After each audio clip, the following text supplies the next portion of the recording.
Ghost of the Silent Hill. Session 1. Chapter 4. The Hospital Room. A sudden angry cry resonated through the empty corridor of the hospital and reached the nurses' station of the floor. Two young nurses on night duty stared at each other with fear-filled eyes. Sister Nirmala, the matron on duty that night, was in the room behind the nurses' station when she heard it too. She came running to check. Somebody's in distress. Why are you two still glued to your seats? She reprimanded them. Usha, the older of the two nurses, spoke hesitatingly. Ma'am, this isn't the first time. It's been happening for the past few months. The screams, sometimes angry howls, come from room 23. Many have heard them. Room 23 was the last, dark, dingy room of the private ward, situated on the first floor of the hospital. An equally dark, narrow corridor, lined with white, bare walls, led to the room. Yes, ma'am. That's true, Julian, the other nurse said. And they are heard. Particularly when the room is vacant. Today too, there's no patient in that room. What rubbish. Sister Nirmala frowned. Come with me. Let's go and check. She boldly strode towards room 23, expecting the nurses to follow her. She stood outside the room. The door was partly open.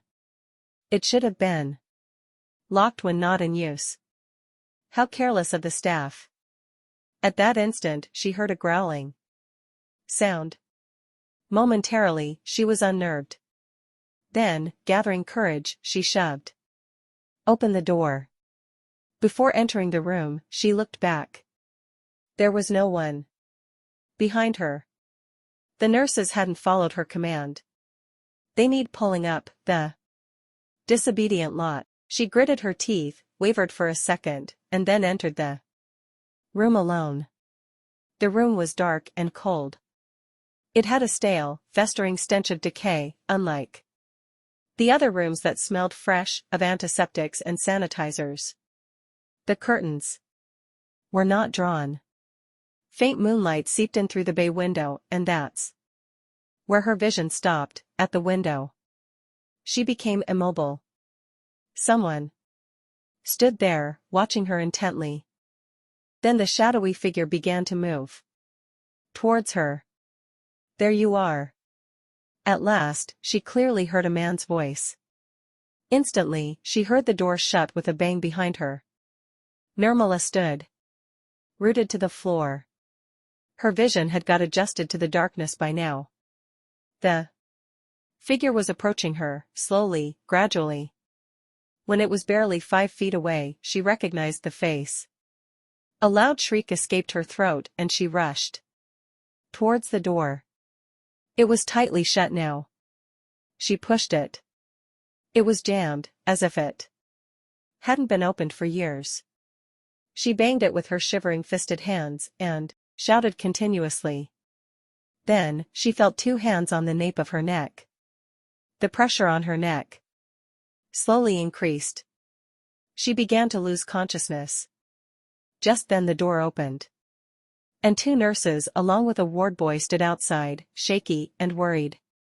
She fell into their arms. This was October of the year 1968, in a private hospital in Shimla district. May 1969, around 11 in the morning, Renuka was alone in room 23 of the first-floor private ward. Her husband and son-in-law had been outside the delivery room for the past 2 hours. She too had been there, but then she had paced outside the delivery room so nervously, and appeared so stressed while Arunima was in labor, that the doctor had asked the nurse to take her to the room to rest. She didn't want to attend to an extra patient. Renuka stood at the door, staring at the sad, vacant hollowness that enveloped the room. A patient's bed, a table, a chair, and an attendant's bed in the other corner constituted the bare minimum furniture. A bay window faced the straight wall of the mountain, allowing very little light into the room. As a result, the room was dark and dingy, and needed artificial lighting even at daytime. The nurse had immediately retreated after opening the door for her, leaving her alone. Renuka had failed to notice the pity and fear in the nurse's eyes. The room felt undue cold and unwelcoming as Renuka stepped in after locking the door. She wrinkled her nose at the strong musty odor that filled the room. Something was not right here. Something repulsed her. Renuka shivered nervously as a cold draft hit her. She had never before felt so strangely uneasy and turned to go back to request a change of the room. Then thinking that probably all rooms in the hospital would be the same, she changed her mind. Moreover, if Aryunima had a normal delivery as expected, they wouldn't need to stay here for more than 2 days. With these thoughts, she consoled her troubled mind. She was too tensed up to rest and decided to utilize the time preparing the room. She opened the bags they had earlier dumped here in a hurry. To overcome her fear and anxiety, she sang holy hymns as she took out things from the bags. The first to come out was the baby's toiletries bag, and she carefully kept it on the small side table next to the patient's bed. As she looked at the thing she had pulled out, a loud thump behind her made her jump. The bag lay on the floor, liquid oozing from it began to create a large stain on the floor. She knew that a glass bottle containing some lotion had broken. She stood staring at the mess, simply unable to understand how the bag could fall when she had placed it so carefully. She rushed to the bathroom to fetch paper towels to clean the fast-spreading stain. The bathroom was dark and icy cold. It felt as if the door of a refrigerator had been opened. Then she heard faint dragging footfalls. Someone had followed her in. The main door was locked. She switched on the light and looked around. The empty space stared back at her. A strange, baffling fear began to grip her heart. She shivered and hurriedly retreated into the room with the towels. Renuka unpacked the other stuff, setting it in the cupboard, loudly chanting holy songs all the while.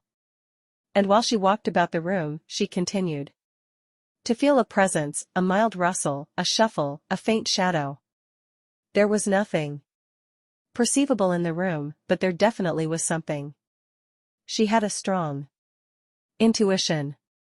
An occasional knock on a distant door and soft debating voices were the external comforting noises, reminders of the close human presence and help. Half an hour later, her husband brought her the news of the birth of their grandson.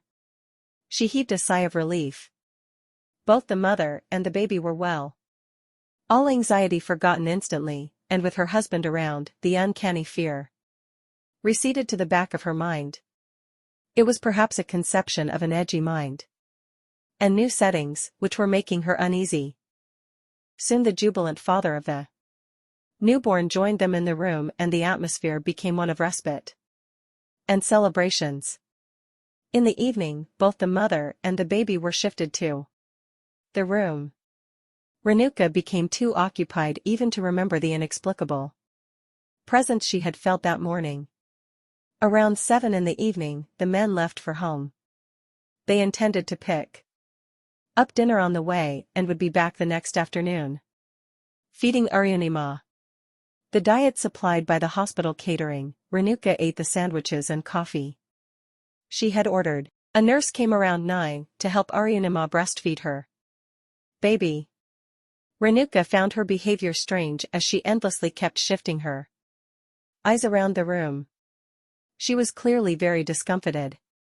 After the nurse was gone, Renuka proposed, "For tonight I'll keep the baby's crib next to my bed and look after him. You need rest. Don't wake up unless necessary. I'll let you know when it is baby's feeding time."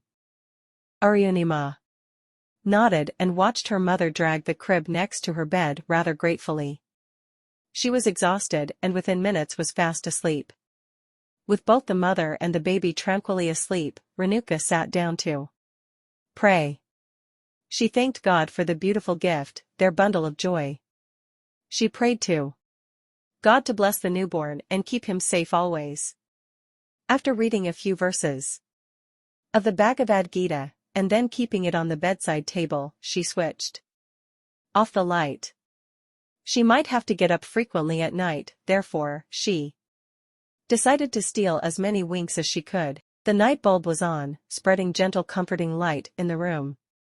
The day's mental and physical fatigue mixed with the relief for her daughter's safe delivery, the joy of having entered the grandmotherhood, and Renuka was soon snoring softly. It was around midnight. Something woke Renuka up. She was drenched in sweat and struggling to breathe. Where was she? Was it a nightmare she had seen? She raised her head. The door of the room was directly in front of her. It was shut. A door painted white, and with a brass knob handle.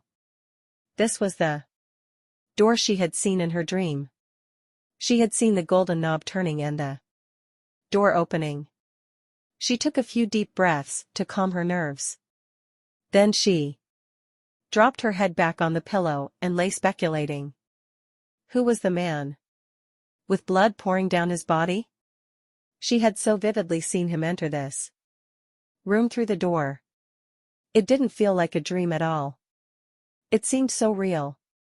She remembered him standing and staring at her with murder in his eyes. He had then spoken something before walking towards her menacingly. She was getting ready to defend herself when she had woken with a start. Renuka surveyed the room. It seemed empty, gloomy, and very cold.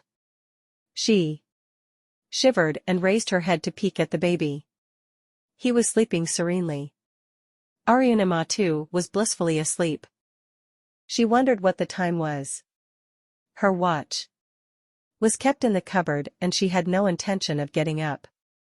She closed her eyes and tried to sleep.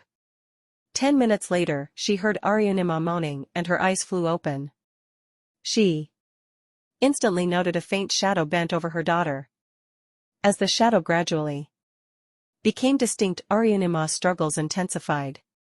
Renuka's heart skipped a beat. Whose shadow was that? She tried getting off the bed but felt as if she was tethered to it.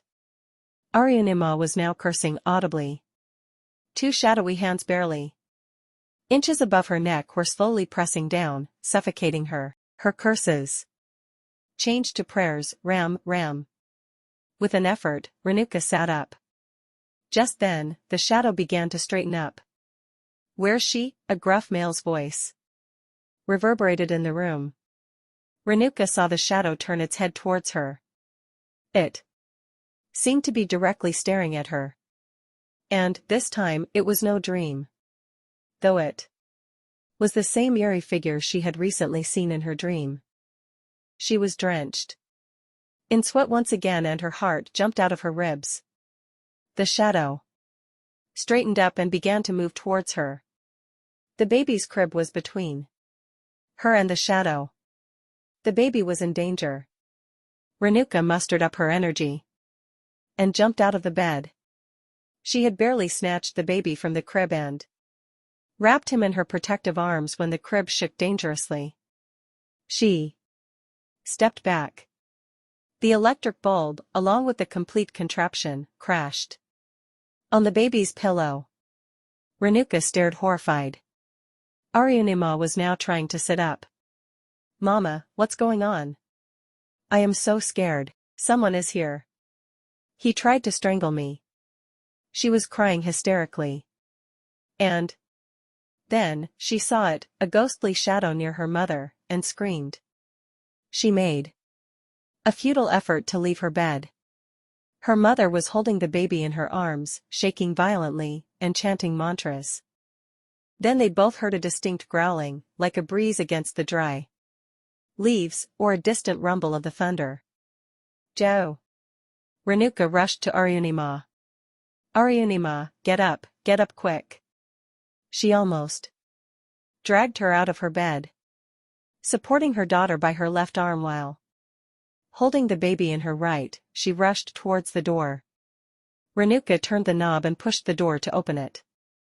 The door didn't budge. It had been opened a number of times during the day, but it was never stuck like this. She turned to check where that specter was.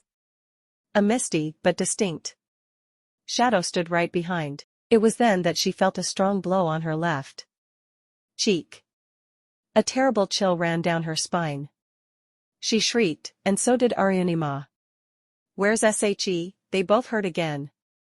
In that moment Renuka realized that the ghostly entity was searching for someone. "Keep away from us," she shouted, putting her entire effort to open the door. Om Burbuvasva. The door opened with a creaking sound. Om Burbuvasva, Tatsavitervaranium. Renuka chanted loudly in her shivering voice as they rushed out. The nurses on night duty noticed the ladies rushing towards them. "What's wrong? The patient is not supposed to be out like this." Then perceiving their panicky faces, they rushed to their aid. There's someone in the room, a ghost, wants to kill us," Aryunima whispered in her quivering voice. Renuka added, angry and violent. "We both saw it. We can't stay in that room, not with our baby." She wheezed and gasped. The nurses shuddered and stared at them. "Well, I'll speak with the matron," one of them mumbled. "We'll try to get your room changed as soon as the office opens at 8. The other one tried reassuring, not knowing how else to help. "What about now? I can't stand here the whole night." Aryunima moaned in pain and shivered. The nurses looked at each other indecisively, fear dripping down their eyes. When Aryunima swooned and almost collapsed on the floor, they swung into action. Both the ladies were then offered seats and water. A deathly silence followed the frenzy. The 4 ladies just stared at each other and down the corridor, expecting the ghost to appear there any minute. The clock ticked loudly, competing with the sounds of heavy breathing. Renuka incessantly mumbled prayers. The baby slept peacefully in his grandma's arms. 10 minutes passed in a morbid hush. Renuka and Aryunima gradually calmed down and gathered the courage to brief the nurses of their terrifying experience, in undertones, lest they call for the wrath of the supernatural being in their close proximity. "Before we rushed out, I felt a blow on my face. It's still paining," Renuka concluded, rubbing her cheek lightly. In the bright light of the nursing station, the other women gawked in shock. Renuka's left cheek was so distinctly different from her right one. It was swollen and red, slowly acquiring a purplish tinge. That was clear evidence that someone had recently punched her hard on her face. "He's getting stronger and vicious," whispered the nurse. The next day, soon after Renuka lodged a complaint with the hospital authorities, the whole hospital was rife with the report of the attack the previous night. Rumors were flying about a presence haunting room 23. Nursing staff exchanged glances that clearly conveyed, "We were right. The room is haunted." But nobody paid us any heed. The victimized ladies were accommodated in a new room on the same floor, after they had spent a restless night in the nurse's room. Now the baby was asleep. Renuka constantly moved around needlessly, shifting things in the room. The usual divine brightness on her lovely face seemed obscured. Worry had accentuated her faint age lines. The more she thought about it, the more she became convinced that the ghost was angry, was seeking someone, and it wasn't them. That's why he had let them go. Something needed to be done urgently. Aryunima lay in the bed limply, watching her mother at her futile activity. She refused to discuss the incident. She was afraid that the ghost was probably hanging around, listening to them. She was afraid for her baby. The evil ghost had attacked the baby too, and then her mother. The thought continuously sent shivers down her spine. A sudden knock on the door startled them both. They stared at the door anxiously. After a while, there was another knock. "Yes, come in, Renuka," timorously voiced. The door was slowly pushed open. It was the matron visiting them. They were expecting her visit as they had been told she wanted to have a word with them. Matron Nirmala was a middle-aged fair lady with a round face and a pinched nose. She looked every bit professional in her crisp white uniform. But the worried look on her face wasn't encouraging at all. "I heard about what happened last night. It was really very unfortunate." She shook her head and came to stand next to Arunima's bed. "Yesterday morning, when I came to know that the room had been allotted to a new mother, I had protested with the clerical staff. There's something in that room, I told them again." Both the ladies scowled at her. Arunima queried, "You knew about the ghost? You should have taken some action and not jeopardized lives." "I have informed the authorities a number of times about it."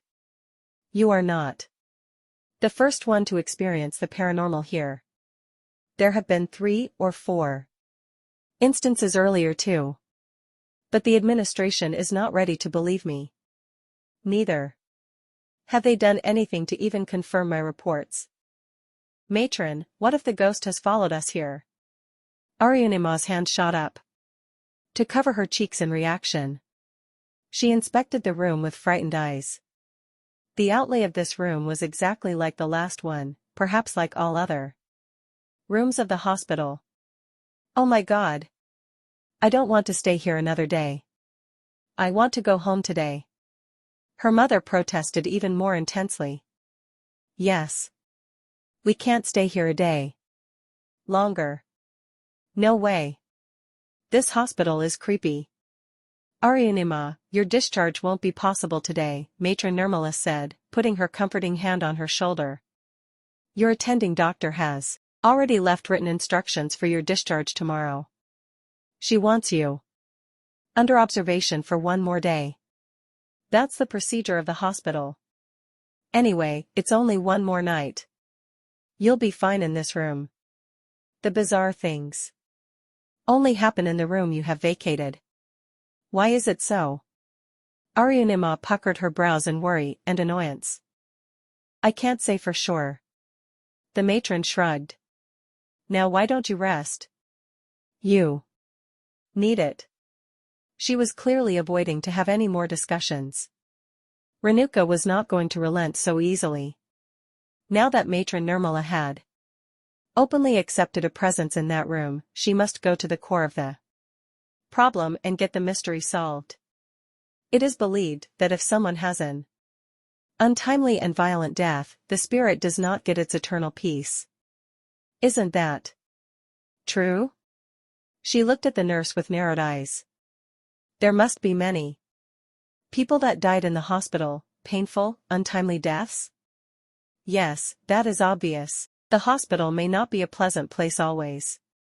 Nirmala nodded and then smiled at Arunima, "But a happy place too, when the little ones arrive."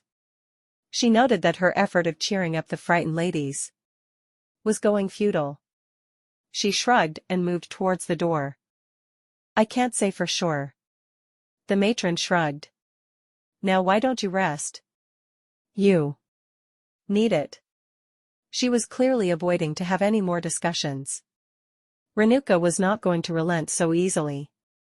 Now that Matron Nirmala had openly accepted a presence in that room, she must go to the core of the problem and get the mystery solved. It is believed that if someone has an untimely and violent death, the spirit does not get its eternal peace. Isn't that true? She looked at the nurse with narrowed eyes. "There must be many people that died in the hospital, painful, untimely deaths?" "Yes, that is obvious. The hospital may not be a pleasant place always." Nirmala nodded and then smiled at Arunima, "But a happy place too, when the little ones arrive." She noted that her effort of cheering up the frightened ladies was going futile. She shrugged and moved towards the door. And then, after that attack on her, she had always been mortally afraid. She had kept the secret buried inside her for too long, and now she needed to unburden herself. "All right, I'll like to share something with you." She folded her arms across her chest and nodded. "But what I am going to share with you mustn't go beyond this room. It could cost me my job." "Of course." Renuka and Aryunima nodded in unison. "It won't. We are only interested in solving the mystery and maybe help do something about it." Aryunima's lips quivered as she spoke. It shouldn't happen to anybody else. It was too scary. She wiped the droplets of sweat from her forehead with the back of her hand. Matron Nirmala dragged a chair next to the bed and sat down close to the ladies. Folding her hands on her lap and narrowing her eyes, she sighed. "Well, then. The strange things in that room started happening about a year ago, after the police brought a seriously injured young man to the hospital's emergency. I was the first person to attend to him before the doctor arrived." She looked at Aryunima and then became quiet. She sat quietly looking down at her hands. A feeling of guilt had seeped in. Was it right to discuss this matter with a patient? Was it within the protocol? Breaking the silence, Renuka probed, "How was he injured? Accident?" Both the ladies were looking at her like detectives resolute to solve a murder mystery. Nirmala smiled. They were not going to concede till they knew it all. Perhaps they truly wanted to help. Only a handful of the hospital staff has experienced the supernatural in that room, specifically the night staff, though their encounters have not been as alarming as mine. But no one talks about it openly. These two ladies are now my means to shake up the dozing authorities to take action. The spirit needs to be expunged through an expert medium. It is dangerous for others. For me. What we gathered from the escorting relatives of the critically injured man was that the family row had turned violent and his own uncle had attacked him with a dagger, thrusting it into his chest. He was brought to the hospital with the dagger still embedded in his body. "Oh my God!" Aryunima gasped. Matron Nirmala shook her head sadly. "He was a handsome young man, well qualified, with a fairly good job. He had come home on leave to get married and became a victim of the family row. Maybe someone in the family was jealous of him. Oh. Then, when the young doctor on the emergency duty, a freshly recruited surgeon, came to attend to him, the wounded man had already lost a lot of blood. But he was conscious, was able to talk despite the intense pain." Nirmala paused to take a deep breath. "I knew it was a serious case. Fortunately, the dagger hadn't punctured his heart, but it may have been just inches away from it. We rushed him to the operation theater. The anesthetist arrived and the doctor was getting ready to go ahead with the surgery. But he seemed nervous. He had finished his specialization barely 6 months ago and didn't have much experience." "Who was the doctor?" Aryunima asked. "I rather not name him. That doesn't matter now. He's not working here any longer." "Oh. So what happened?" "I quickly inserted the cannula, started 4, and then rushed to call the blood bank for blood. I also decided to call our senior surgeon, Dr. Singla, who was out attending a meeting. I had a strong feeling that someone experienced should handle that patient. Dr. Singla said he was rushing back and asked me to transfuse blood to the patient and tell the junior doctor to wait for him." Matron Nirmala's shoulders slumped. With her eyes downcast, she continued, "But while I was on the phone, the silly doctor pulled the dagger out in one strong jerk, thinking it was necessary to save the man's life. In the process he seemed to have slashed the patient's major artery. Blood gushed out from the victim's body like from a fountain. "Oh my God." Aryunima winced. "Downright irresponsible doctor." Renuka scowled. How could he commit such a blunder? Actually, the knife was slightly curved, and the doctor had no idea about it. He could have x-rayed it, but probably thought he couldn't afford to waste time. He didn't have any wrong intentions. He was just in a hurry to save the patient's life. And that hurry cost him his life, Aryunima grimaced. Did the injured man die immediately? Renuka prodded. No, I tried to prevent his bleeding by applying pressure. I used up all the bundles of gauzes available, but the bleeding was profuse. I tried my best, but I knew it was too late. I knew we wouldn't be able to save the man. Nirmala closed her eyes tightly. Just then, the young man suddenly woke up. Perhaps we hadn't injected enough anesthesia. While I desperately tried to stop the blood flow, he tried to say something to me. He uttered a few guttural sounds that sounded angry, like some abusive words. Then he became silent as his life ebbed away. We all stood around him helplessly watching his violent tremors. The throes of death. But how's that connected to the presence of the supernatural entity in room 23? Renuka regarded Nirmala probingly, because that's where he finally breathed his last. But you said you took him to the OT.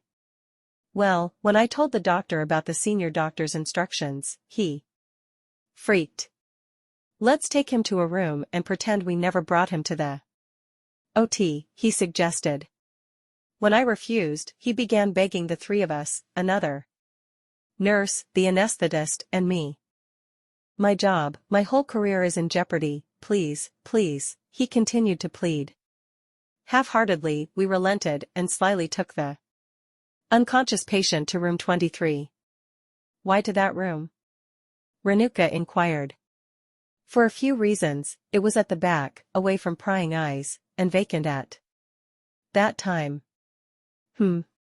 So the man died in that room. An angry man who knew he had been botched up. Aryunima tightly shut her eyes. 2 tears trickled down her cheeks. Yes. And I was the last person he had seen and spoken to before dying. That was not all. I lied to the senior doctor that the dagger had been taken out after the man had died. Dr. Singla trusted me and never asked any questions. Matron Nirmala clamped her forehead in her hands and moaned. I breached his trust to save the reputation of a careless doctor. It was a bad conspiracy. After a minute of hush, she lifted her head.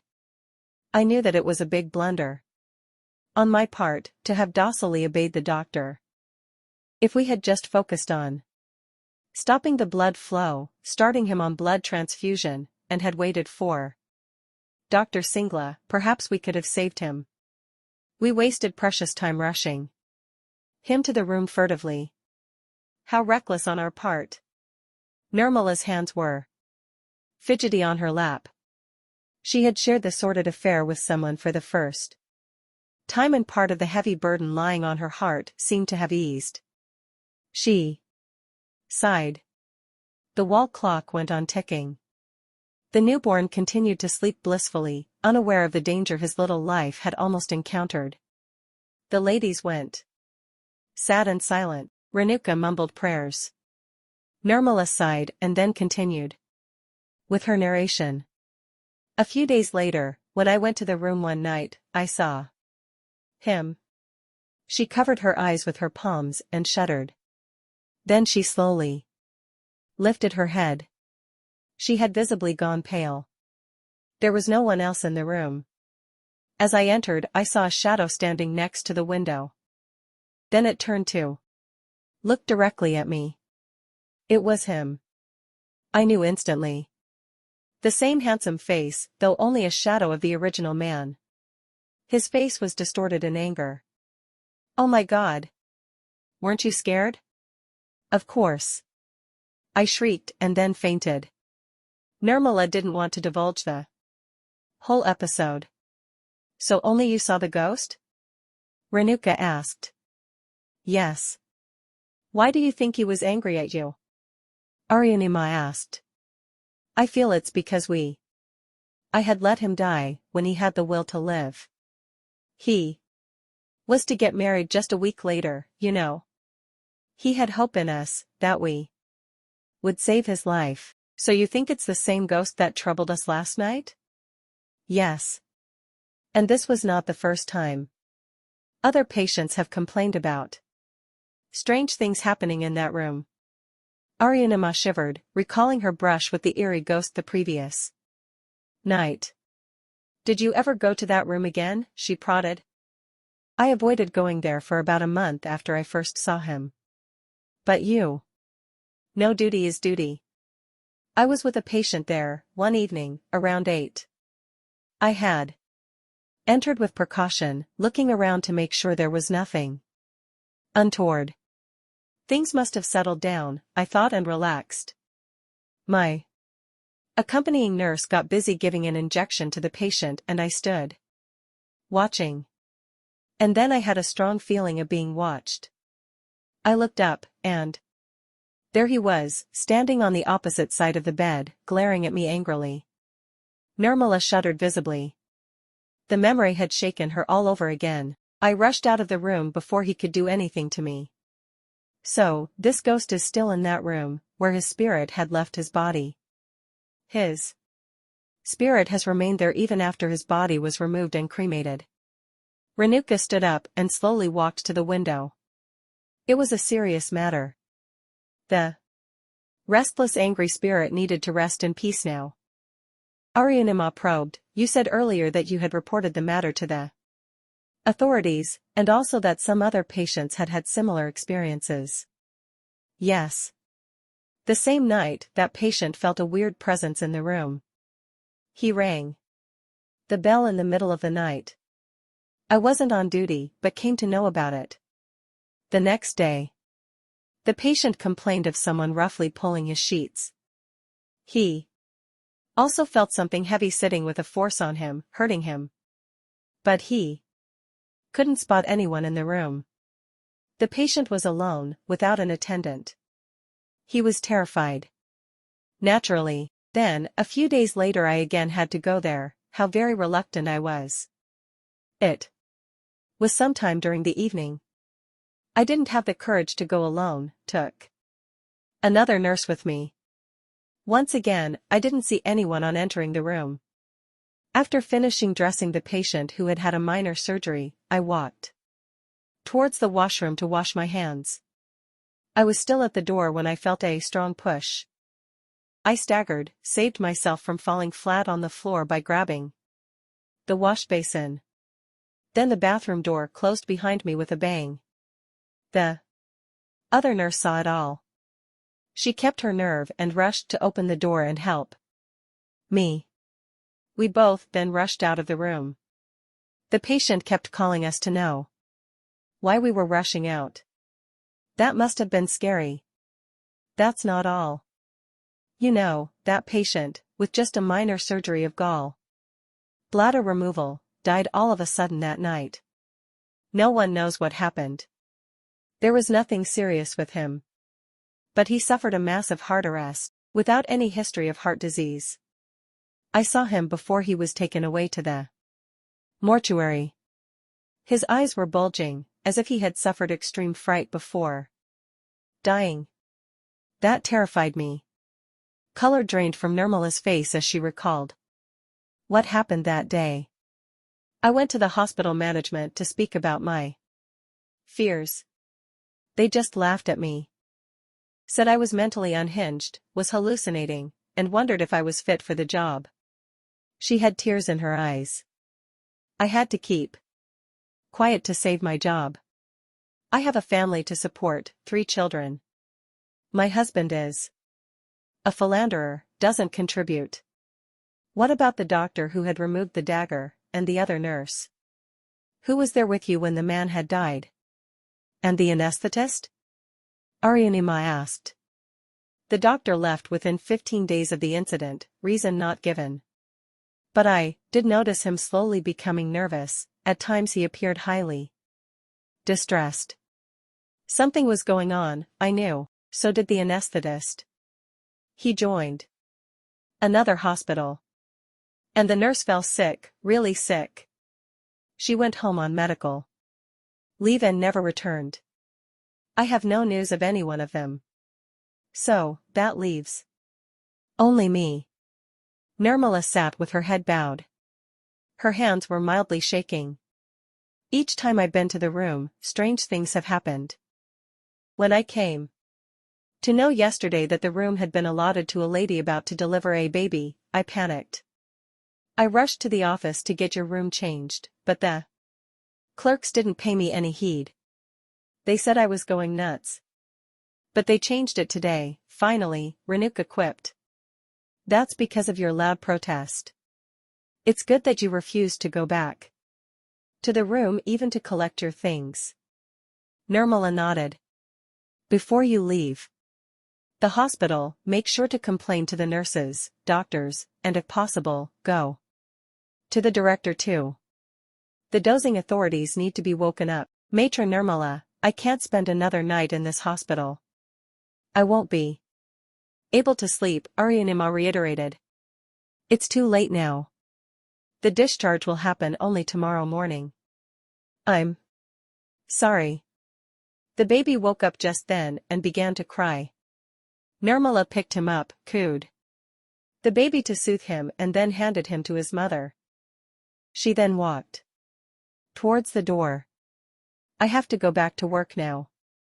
I used my pre-lunch tea break to come here. I'll come again in the evening, after my shift is over. We'll plan what to do next. Sure, Renuka nodded. You'll be safe in this room, I assure you. Matron Nirmala turned from near the door and gave an encouraging smile to the ladies. If you need anything, don't hesitate to ask. She took a step and halted again. By the way, have you got all your stuff? I had assigned my best ward boy to shift your bags to this room. Aryanima abruptly looked up. She seemed to have remembered something. Mama, are my gold chain and bangles with you? The nurse in the delivery room had made me take them off. I had asked her to give them to you. Oh my God, they are still in that room. No one fetched them for us. I had totally forgotten. After the nurse of the delivery room had handed them over to me, I had wrapped them up in a pink handkerchief and kept them in the cupboard right at the back of the third shelf. She sounded panicky. Matron, please help us recover our gold. Nirmala halted at the door. Don't worry. I'll make arrangements to retrieve your jewelry. Make sure someone trustworthy goes to the room to get them, Renuka entreated. Matron Nirmala nodded and walked out of the room, softly closing it behind her. Nirmala walked to the nursing station to find someone to send to the room. There was not a single nurse there. All were busy with their allotted patients. The ward boys were missing too. She hesitated. It's daytime. This ghost has been active mostly at night. Besides, I just have to get in, grab the little bundle from the cupboard, and get out. This is a small help I can confer on the sweet ladies. Making up her mind, she boldly walked towards the room. She halted in front of the door. No sound came from the room. It was deathly calm and quiet. She turned the knob. The door opened with ease. She walked in, leaving the door wide open. When she was in the middle of the room, a loud sound behind her made her jump. The door had banged shut. Who did that? She turned and rushed to it. She tried opening it. No matter how much effort she put, the door just wouldn't budge. She began banging the door in utter desperation. The loud banging made some nurses rush to help. They tried opening the door but utterly failed. It seemed the door had been locked from inside. It needed to be broken open. It was then that they heard an unearthly snigger. Escape from the room. Matron Nirmala heard it too. From right behind her. She slowly turned. The ghost stood close to her, smiling, enjoying her helplessness. There you are, a gruff voice sent her legs trembling. I have been so patient, waiting for you to enter here alone. The ghost began to move towards her, slowly, deviously. Nirmala stepped back. She was now wedged between the ghost and the door. There was no escape. She saw two ghostly hands slowly moving towards her throat. She felt suffocated. Oh God, save me please. Her heart was jumping out of her body. A severe pain erupted in her chest. I'm going to have a heart attack. God, help me. These were the last thoughts on her mind before she fell on the floor with a loud thump. When she woke up next, she was still in the room. She felt at ease. She was alive. And then she saw him, standing next to the window, regarding her with the same wily smile playing on his lips. Nirmala screamed and once again rushed to the door. She put all her effort to open it. It was still jammed. Please, let me go. I'm sorry, Hari, for what happened. Your apology isn't gonna bring me back to life. I am sure you know by now, Aunt, that your husband thrust that dagger into my body, the jealous, good-for-nothing, evil man. He had eyes on my bride-to-be, wanting her to himself. And you knew me so well, yet you let me die. Nirmala staggered to the floor. My husband is a vile man. And believe me, I wanted to save you, I honestly tried. The blunder was made by the doctor. Hari stepped towards her, his face now inches away from Nirmala's. Doesn't matter what you say. Now you are with me. And together we'll take revenge from the man who destroyed us. No, we won't. You are dead, but I have a life to go back to. Please let me go, my children need me, I must go home to them. What makes you think you can go home? The ghost tilted his head, giving a hollow laugh. He was looking at something behind Nirmala, on the floor. Nirmala followed his gaze, and turned to look behind. She then stared open-mouthed, her eyes protruding from shock, her face ghostly pale as she noted a body lying on the floor, a body in a matron's uniform, her body.